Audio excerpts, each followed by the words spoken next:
Au nom de Dieu unique, Père, Fils et Saint-Esprit. Amen.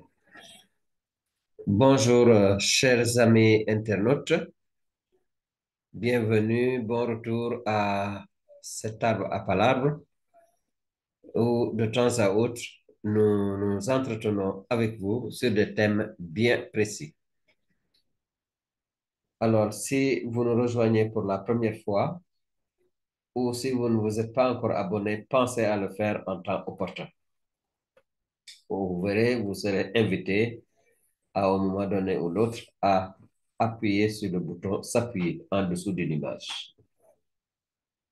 Aujourd'hui, comme à l'accoutumée, nous profitons de l'actualité pour vous entretenir d'un thème bien précis.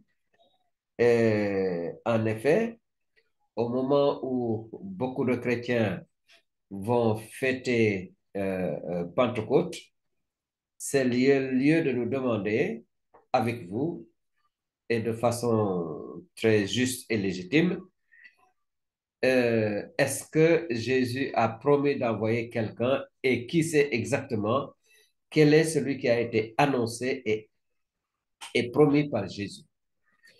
Quelle est donc notre ambition aujourd'hui?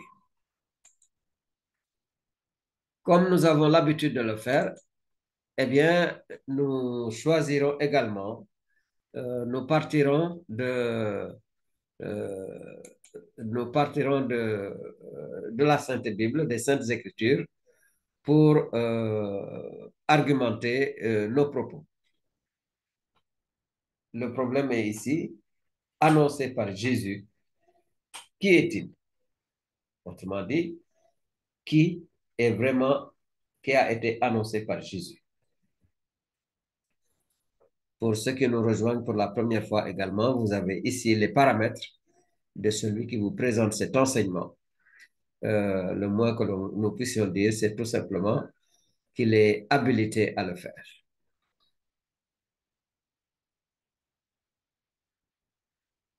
Je vous laisse le temps de bien voir ces paramètres.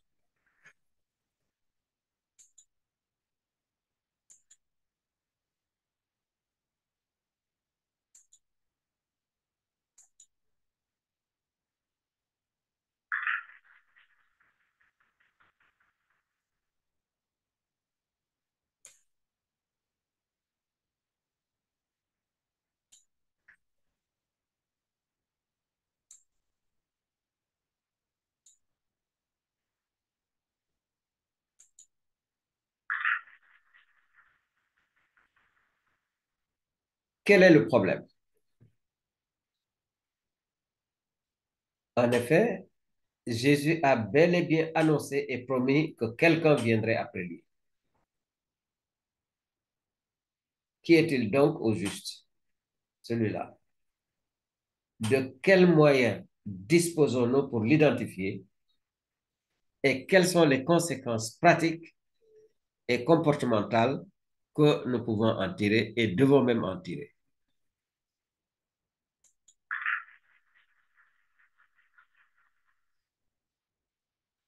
Partons de quelques fondamentaux. Eh bien, ces fondamentaux vont nous aider à entrer dans le vif du sujet. Alors, le premier de ces fondamentaux, c'est la fiabilité de la Sainte Bible. Est-ce que la Bible sur laquelle nous nous basons, elle est fiable ou non? À ce propos, il faut remarquer que de tous les documents anciens et modernes, la Bible est le corpus qui résiste le plus et le mieux à toutes les analyses critiques contradictoires faites par des croyants et des non-croyants. Je me suis beaucoup étonné et agréablement surpris dans les études bibliques. Nous voyons que des gens ont critiqué la Bible de toutes sortes. Toutes questions lui ont été posées. Et à la limite même, nous étions gênés de voir les questions qui étaient posées, mais ça valait la peine. Parce qu'un tel livre, il a fallu le soumettre, eh bien, à toutes les interrogations pour être sûr que nous pouvons nous fier à ce livre-là? Eh bien, la réponse est oui. Effectivement, quand vous partez des manuscrits qui ont été retrouvés, de tous les traitements qui ont été subis par ces manuscrits et comment ces documents nous sont parvenus, eh bien, le résultat que nous avons aujourd'hui, nous rendons grâce à Dieu, c'est un résultat qui est fiable.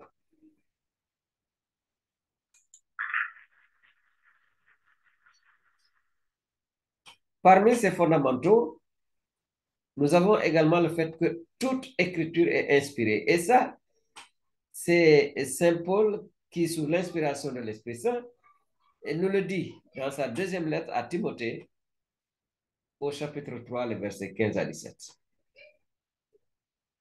Voici ce qu'il dit à Timothée. Et c'est depuis ton plus jeune âge que tu connais les saintes écritures, les saintes lettres. Elles sont à même de te procurer la sagesse qui conduit au salut par la foi dans le Christ Jésus. Toute écriture est inspirée de Dieu et utile pour enseigner, réfuter, redresser, former à la justice. Ainsi, l'homme de Dieu se trouve-t-il accompli et équipé pour toute œuvre bonne. La cause est donc entendue. Toute écriture est inspirée.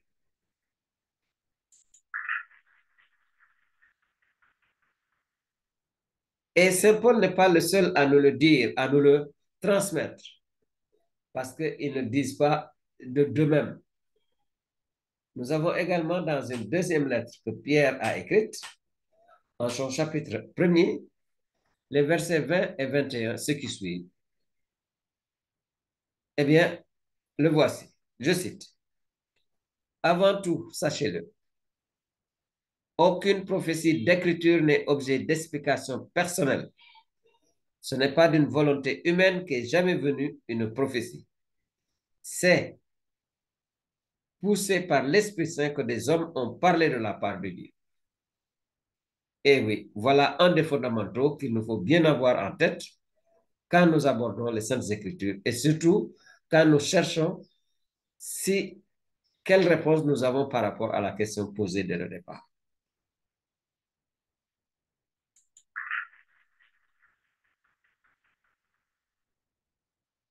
Il est également à noter, parmi les fondamentaux qui nous intéressent, il est également à noter que Dieu est un grand pédagogue, disons-nous, qui se révèle et révèle sa volonté de façon progressive. Et oui, comme tout bon parent, le bon Dieu a donné sa volonté, a dit qui il est, a dit qui il veut, petit à petit, en fonction du niveau de compréhension et de la capacité d'assimilation de ses destinataires.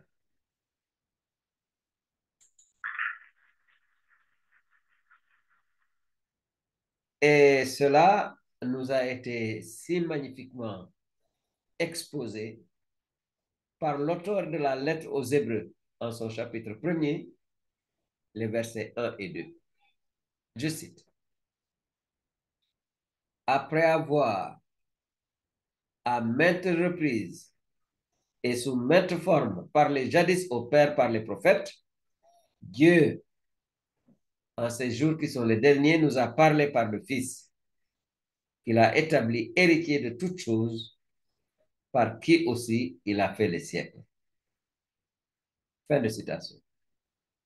Nous voyons bel et bien que la révélation s'est faite de façon progressive. En théologie, nous voyons déjà que la volonté de Dieu ou l'expression de Dieu nous parvient de plusieurs manières. Déjà, la création tout entière nous dit quelque chose de Dieu, de son créateur.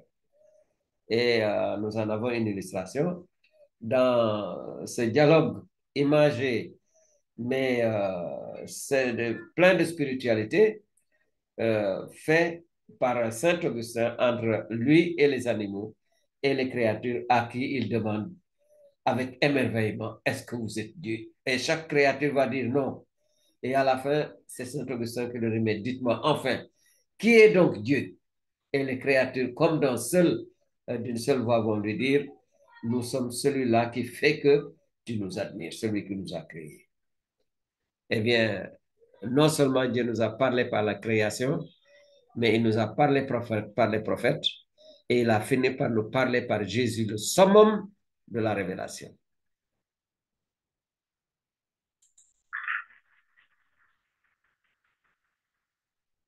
Restons encore avec les fondamentaux. Nous constatons la résilience de la parole de Dieu, sa capacité à résister à tous les chocs à travers le temps et à travers l'espace. Nous en avons des indices dans l'évangile de Jésus-Christ, écrit par Matthieu en son chapitre 5, le verset 18.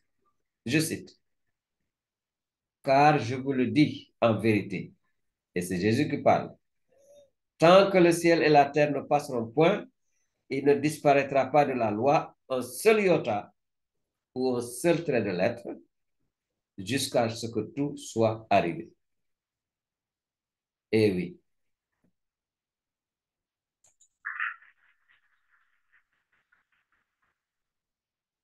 Mais cela n'est pas une nouveauté dans les Saintes Écritures. Déjà dans l'Ancien Testament, il y avait une mise en garde contre toute falsification de la parole de Dieu dans les Saintes Écritures. Voyez comment cela nous a été rapporté dans le livre de Deutéronome, dans le Pentateuque donc, en son chapitre 4 au verset 2. Je cite, vous n'ajouterez rien à ce que je vous ordonne et vous n'en retrancherez rien, mais vous garderez les commandements de Yahvé votre Dieu tels que je vous les ai prescrits. Eh oui, eh oui.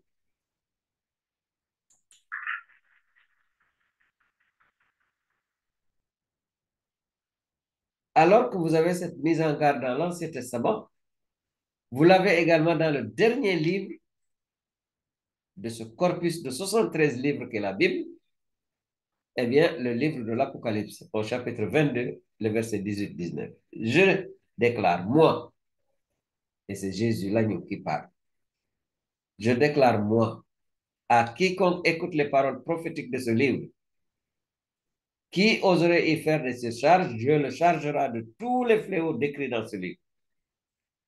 Et qui oserait retrancher aux paroles de ce livre prophétique, Dieu retranchera son lot de l'arbre de vie et de la cité sainte décrite dans ce livre.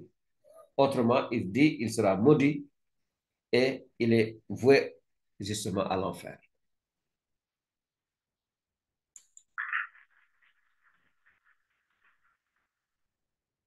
Et ce n'est pas tout. Nous avons retrouvé même un auteur d'origine arabe, de notoriété internationale, qui a professé l'impossibilité de falsification de la Sainte Bible. Et ceux parmi vous qui sont intéressés par le sujet, vous pouvez retrouver cela chez Shaukat Mukari, dans son livre appelé La foi à l'épreuve, édité au Québec aux éditions La Clairière en l'an 2000, aux pages 63 à 70. Shaukat Mukari, en arabe.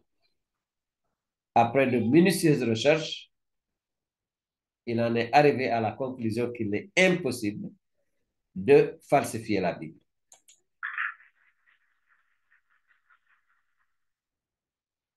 Shaukat Mukari va même utiliser des critères très précis qui nous exposent.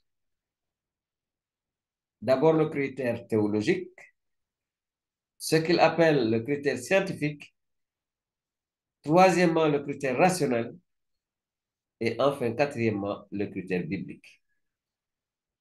Ceux qui sont intéressés par le détail de chacun de ces critères le trouveront dans son ouvrage.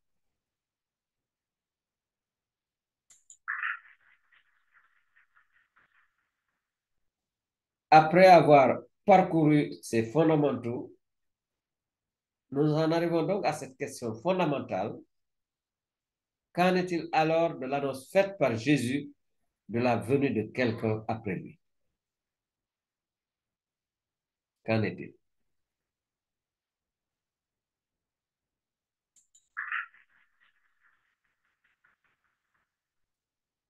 Évoquons quelques sources bibliques en réponse à cette interrogation fondamentale. Nous avons d'abord en Jean 14, les versets 16 à 17,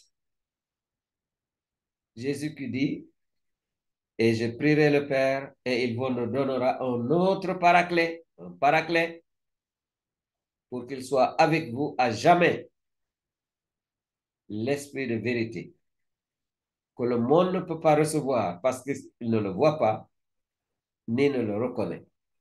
Vous, il parle aux apôtres, vous le connaissez parce qu'il demeure auprès de vous et qu'il est en vous. Voilà déjà en Saint Jean 14, 16, 17, ce que Jésus dit de celui qu'il a promis d'envoyer. Un paraclet. Le terme d'origine, c'est parakletos, à ne pas confondre avec un autre mot. Il le dit et il dit sa nature, l'esprit de vérité. Non seulement il dit sa nature, mais il dit également, il le décrit comme étant quelqu'un qui soit avec nous à jamais, c'est-à-dire toute l'existence, un esprit de vérité.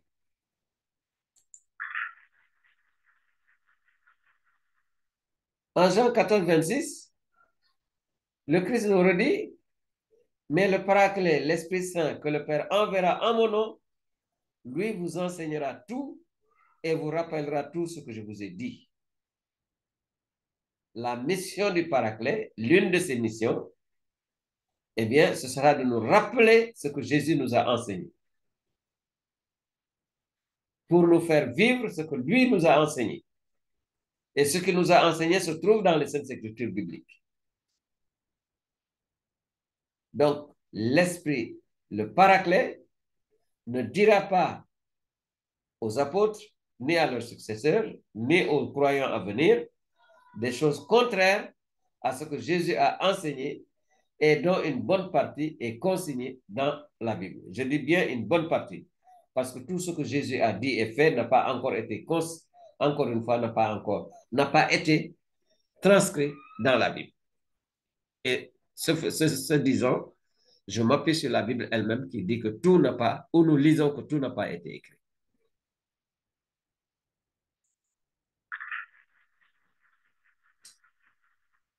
Jean 16, 13 à 14. Je cite.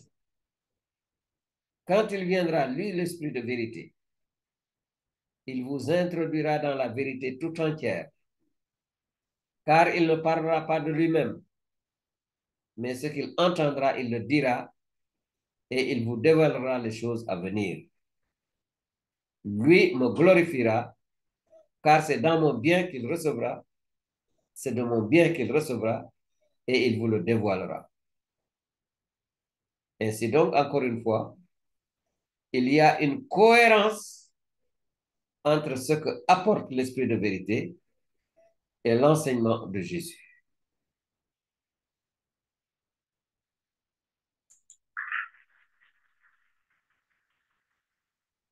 Ainsi donc, nous avons un argumentaire pour une double identification de la personne ou de celui qui est promis, qui a été promis par Jésus. Nous faisons volontiers un double usage de l'appellation et de la description. En effet, si nous nous arrêtons à l'appellation, nous avons le terme de paraclet et il est important. Maintenant, pour savoir exactement qu'est-ce que le paraclet, nous avons à recourir à la description qui en est faite, en fidélité avec l'Écriture. Et là, nous rejoignons justement l'un des critères, vu là si haut, à savoir le critère biblique. Eh bien, dans cette description, le paraclet est un esprit.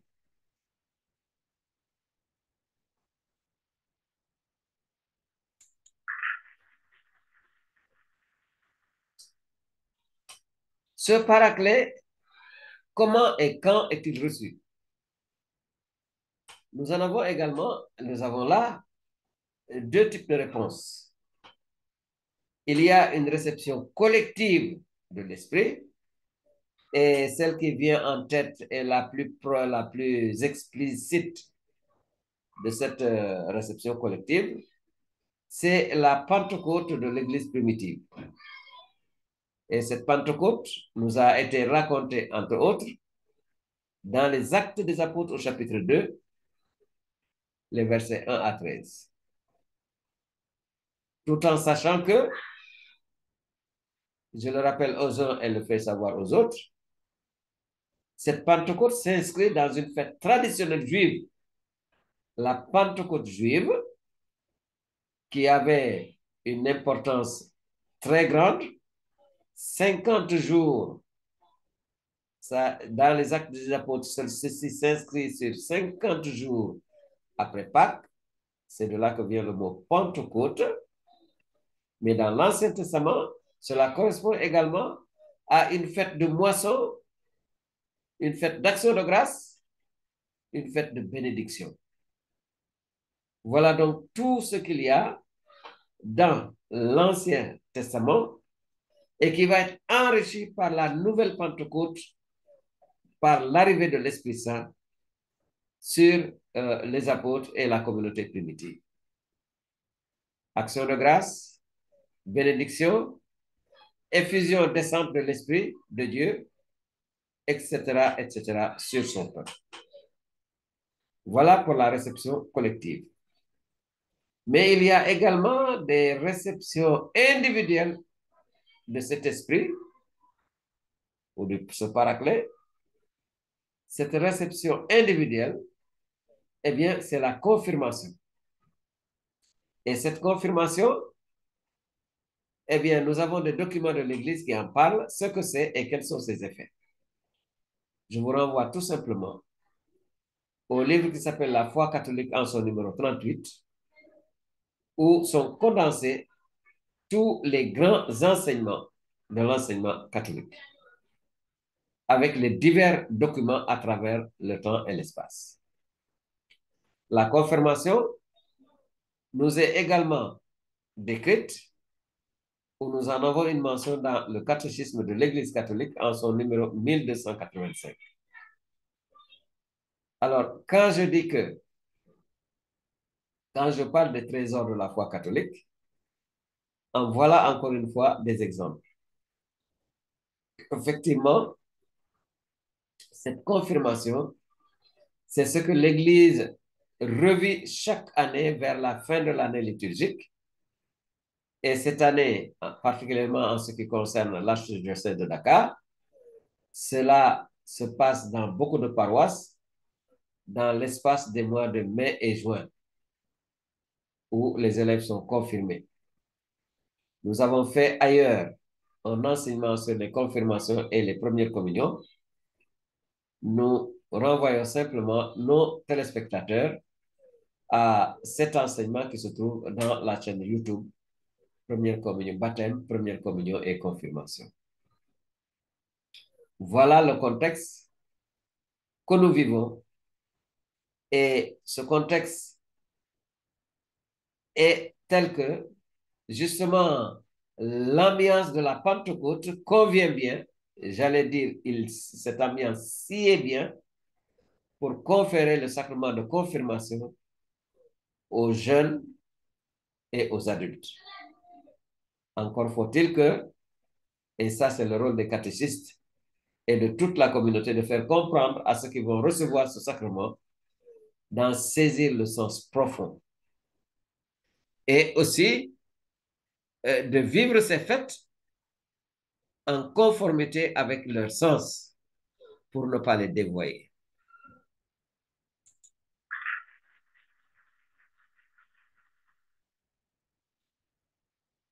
Nous avons ainsi donc, vous l'aurez compris, la réponse à la question posée au départ. La promesse de Jésus concerne l'Esprit Saint et cet Esprit Saint est descendu sur l'Église de façon officielle et biblique Eh bien, le jour de la Pentecôte. Cette Pentecôte, nous la revivons tous les ans. Chacun de nous a également sa Pentecôte, sa rencontre personnelle avec le Dieu de Jésus-Christ, avec l'Esprit Saint. Comme conséquence, dans la spiritualité catholique, il y a une prière qui est adressée à ce paraclet, à cet Esprit Saint, qu'on appelle Viens Esprit Saint. Pour moi, pour vous et pour le monde entier, nous récitons volontiers cette prière en espérant qu'elle puisse apporter du bien à nous tous. Viens, Esprit Saint, en nos cœurs, et envoie du haut du ciel un rayon de ta lumière. Viens en nous, Père des pauvres. Viens, dispensateur des dons. Viens, lumière de nos cœurs. Consolateur souverain, hôte très doux de nos âmes, adoucissante fraîcheur.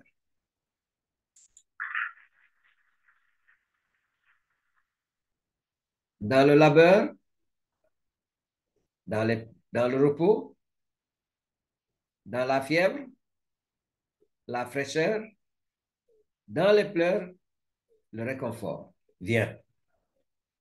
Ô lumière bienheureuse, viens remplir jusqu'à l'intime le cœur de tous tes fidèles. Sans ta puissance divine, il n'est rien en aucun homme, rien qui ne soit perverti.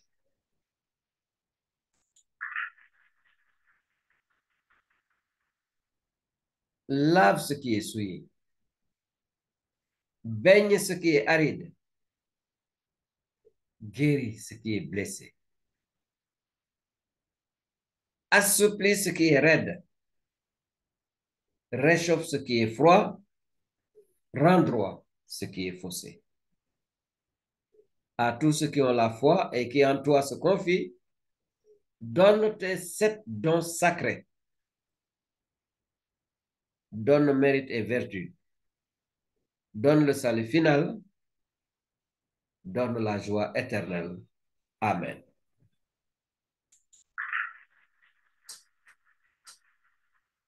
Ainsi donc prend fin cet entretien en français sur qui a été promis et qui a été envoyé par Jésus-Christ.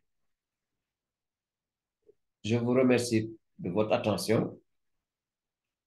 Alors, nous, certainement, nous aurons également à faire un audio sur, justement, cet enseignement.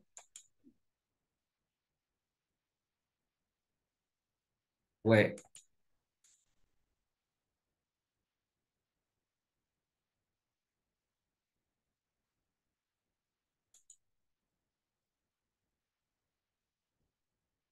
Je disais que nous aurons à faire donc un audio sur cet enseignement parce que d'aucuns de nos auditeurs m'ont dit toutes les difficultés qu'ils ont avec Internet dans les zones où ils sont. Ils n'ont pas forcément accès à YouTube, ils n'ont pas accès à Internet. Et je fais partie de ceux-là qui regrettent que tous nos enseignements soient faits presque exclusivement en français.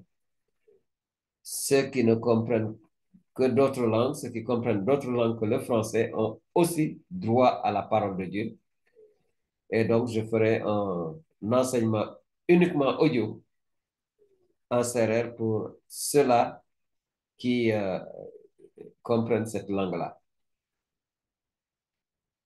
Cela fait un double travail pour nous, mais cela allège en même temps, eh bien, la production vidéo pour les téléspectateurs qui ne comprennent pas le Wolof ou le Serer.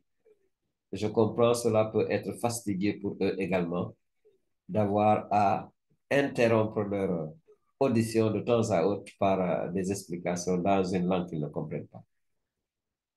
Soyez bénis, soyons bénis par le Dieu de Jésus-Christ, qui est plein de miséricorde, Ar-Rahman Ar-Rahim, Dieu plein de miséricorde, lent à la colère et riche en grâce. Et là, nous citons le psaume 85-86. Que Dieu nous bénisse tous, lui le Dieu unique, au nom du Père et du Fils et du Saint-Esprit. Amen.